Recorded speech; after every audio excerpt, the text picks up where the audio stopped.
welcome back to my channel and welcome to the first episode sa bagong segment dito sa YouTube channel ko, which is Before I Turn 30. Yes, I know nakita niyo naman siya kanina sa intro natin. Just a quick idea of this segment is the Before I Turn 30 segment is all about the things that I want to do and to achieve before I turn 30 this year. Yes, tama kayo, magta-30 na ako this year and just 8 months. I'm turning 30 years old. Welcome to Trentahin Club.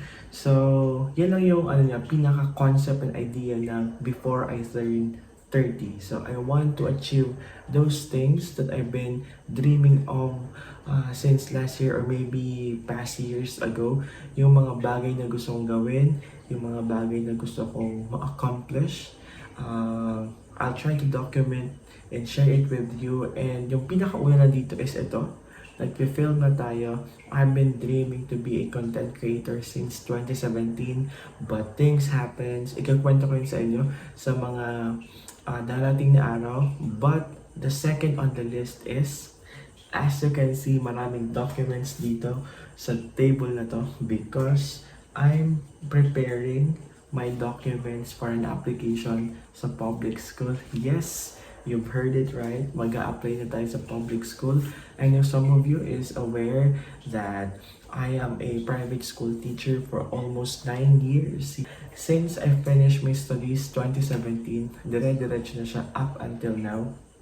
Kahit ng pandemic, nagtuturo tayo online class. So, I guess it's time for a change. Kasi ito yung first job ever ko. Yung pagtuturo sa school na to, sa private school na to for 9 years. And I guess I'm ready to take new challenge. I'm ready to step up my teaching game. And there's no other place to do that sa public school. So, feeling ko enough na yung years ko na hindi sa pagmamaliit sa public school. Laking public school naman ako since elementary and high school. I guess enough na yung time and privilege na magturo sa isang classroom well, kompleto yung resources, air condition, electric fan, television, books are given, materials are provided by school. So, I'm ready to take the challenge right now to be part of the public school and I hope this year is ibigay nila sa akin. I've been trying to be part of the public school na I guess this is my third time. The first one is I failed. Hindi ako nakasama sa ranking. The second one is hindi nakasama yung document ko dun sa office. That's another story. And this is my third time of doing that. Mag-a-apply ako both here in Naga City and for the whole CAMSOR kasi magkaiba siya ng submission. Kumbaga separate kasi yung Naga City sa CAMSOR but we are just in one particular place, Region 5. And Naga City is in Camarines pero magkaiba sila ng division. So, ganun. So, andito na yung mga dates. Join me as I accomplish these documents na pagkarami-rami. Ilalagay natin siya dito sa envelope. Andito na yung printer. Ready na yung documents natin. And on Monday, magsasubmit na tayo because on Monday is the last day of submission and I hope makapag-submit tayo. So, I'll get back to you.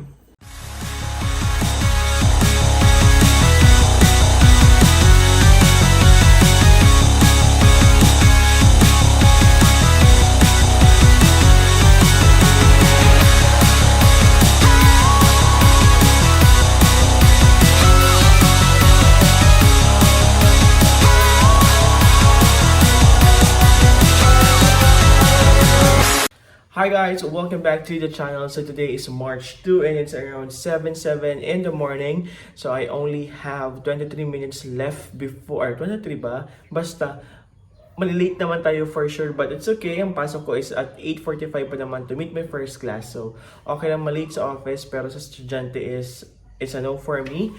So yeah, before I end this video, I just want to give you a quick update about my application as a public school teacher here in Naga City and for the division of Camarines Sur. So, last Friday, yes, at 1 p.m., pumunta na kami sa orientation for Camarines Sur Division para i-orient kami about the demo teaching, the TRF, and the other things that we have to know para sa process of application as a public school teacher. So, with that being said, sabi ko nga, tatamaan or sasabay siya sa schedule ng competition namin in Cam Norte, which is tama nga, yung length kasi or yung schedule ng competition namin is from March 16 to 20. So from those dates, is wala pang specific date kung kailan yung competition namin, but usually it is during last day of event. So parang closing program kami because it's a dance competition. So after lahat ng sports competition, kami naman yung parang part or before mag-closing sa amin na siya. So hopefully same pa rin, last day kami kasi nakapag-schedule na ako ng date.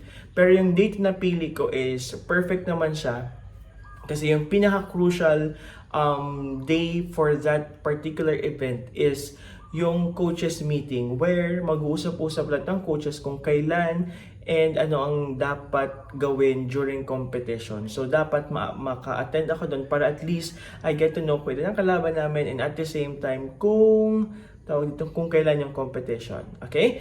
So, and also that is for Camarines Sur Division na nag-orientation na kami, may date na ako and may code na ako. And very thankful dahil also in Naga City Division na qualified tayo para mag-demo dito sa Naga Division. So yung scheduled date is on March 7. I'm not yet sure kung tuloy yung March 7 na teaching demo and at the same time TRF, pero wala pang masyadong update. Yun pa lang. So at least pasok tayo sa dalawa. Qualified tayo for Camarines Sur Division and qualified tayo for Naga Division. So ang gagawin natin is gagawa tayo ng 4 demo teaching. So dalawa for Camsur, dalawa for Naga City for both junior high school and senior high school. So magkakaiba sila ng topic but it's totally fine. Maybe kung ano lang i-demo ko sa Naga, yun na lang din i-demo ko sa Camsur kung alin yung mauna. But yeah, that is a quick update about my job application here in Naga City and Camsur as a public school teacher. So yeah, this is for our first episode of Before I Turn 30. So ano pa ba?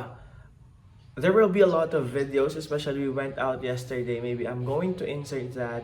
And marami pa tayong i-upload because I have a lot of things that I want to do before I turn 30 this year.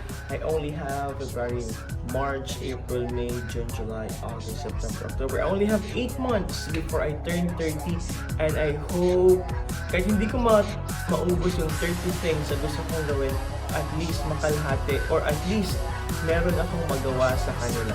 So, yeah, that's it. So again, this is Jay Harold and see you on the next one.